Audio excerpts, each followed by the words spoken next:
लेकिन वो दो है, भगवान अकेले।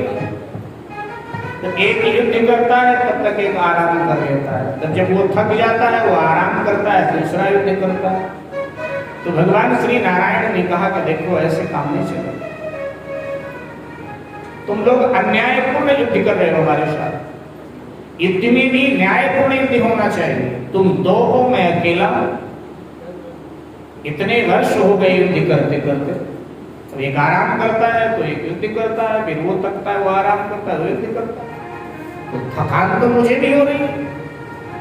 मधुकैटभ ने कहा आराम करना चाहिए।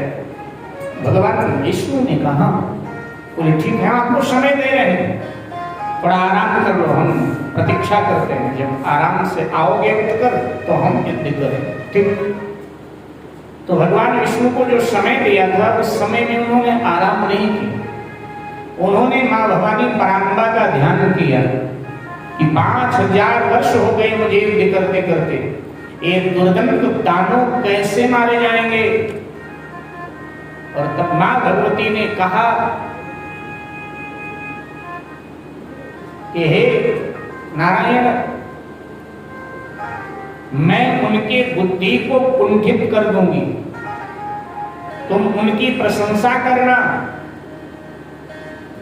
मैं उनके बुद्धि को कुंठित कर दूंगी और वो तुम्हारे हाथों से मरने के लिए सहमत हो जाएंगे। बुद्धि के रूप में मैं ही तो सब में हूं, उनकी कृपा से ही बुद्धि हमें मिलती है मेरे घर। तो कहा ठीक है। और अब भगवान विष्णु दोनों के सामने प्रस्तुत हुए और कहने लगे कि देखो तुम दोनों वास्तव में बड़े वीर हो, बलवान हो, योद्धा। हम तुम्हारे वीरता से प्रसन्न हैं, जो चाहो हमसे वरदान मांग लो। अहंकार में भरे हुए थे मधुकैटभ, विचार किया कि मांगना तो छोटापन है, मांगना तो छोटापन है।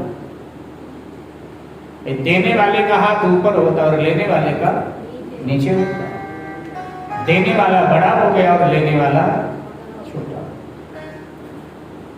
हमेशा दाता का हाथ ऊपर होता।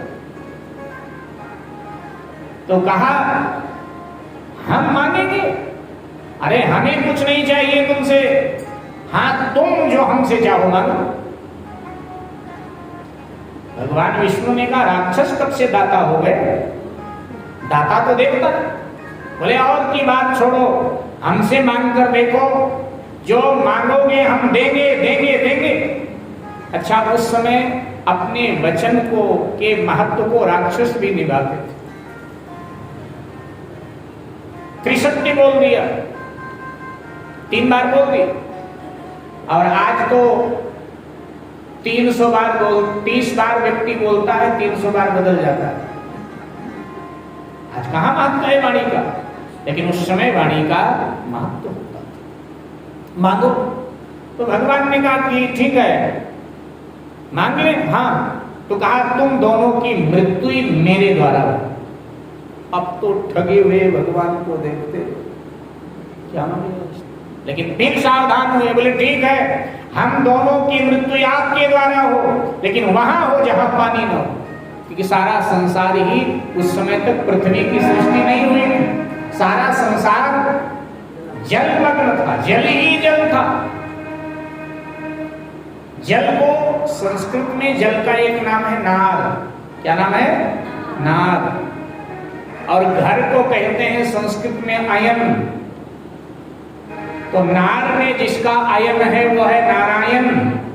समझ रहे हैं? नार में जिसका अयन है वो है नारायण।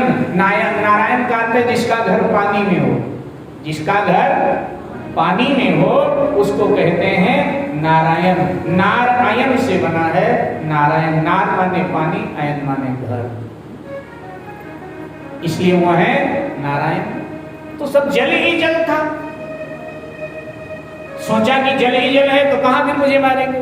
भगवान ने कहा ठीक है ठीक है, वहां मरना चाहते हो ना जहां जल ना हो। हाँ, तो भगवान ने कहा ठीक है मैं वहीं तुम्हें मारूंगा जहां जल नहीं होगा, जहां पानी नहीं होगा।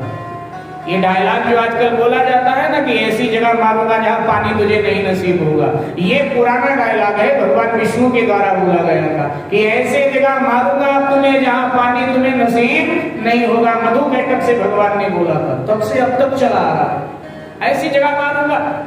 और फिर लीलाधारी ने अपने जंघा का विस्तार किया और अपने जंघा से ही भगवान ने जल को ढक दिया। बोले आप मारो, बोले मारो।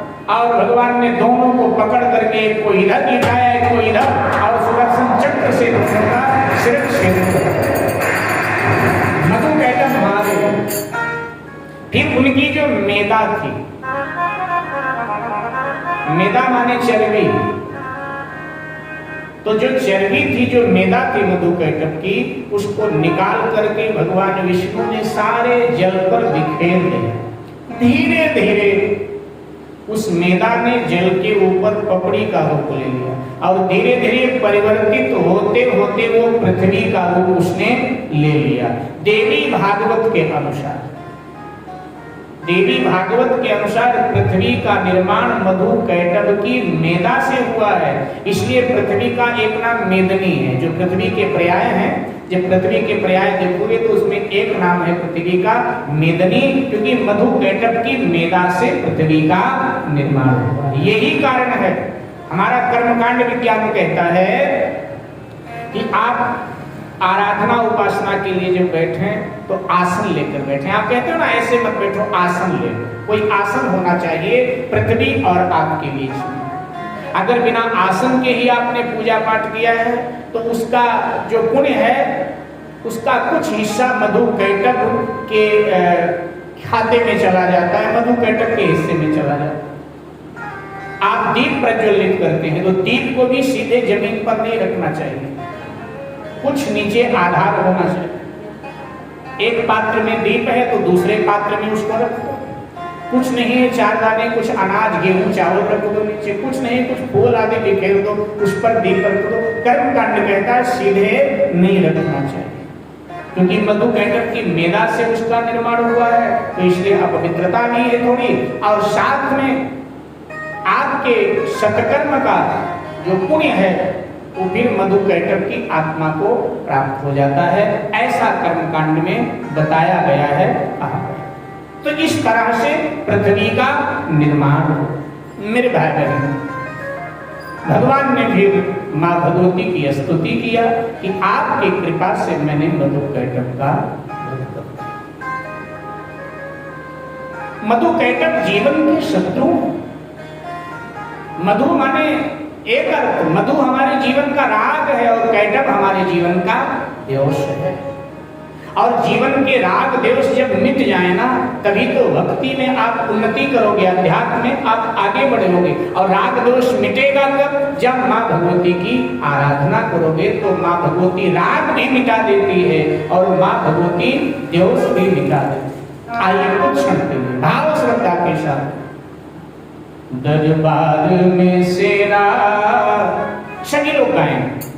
दरबार में सेरा वाली के दुख दर्द मिटा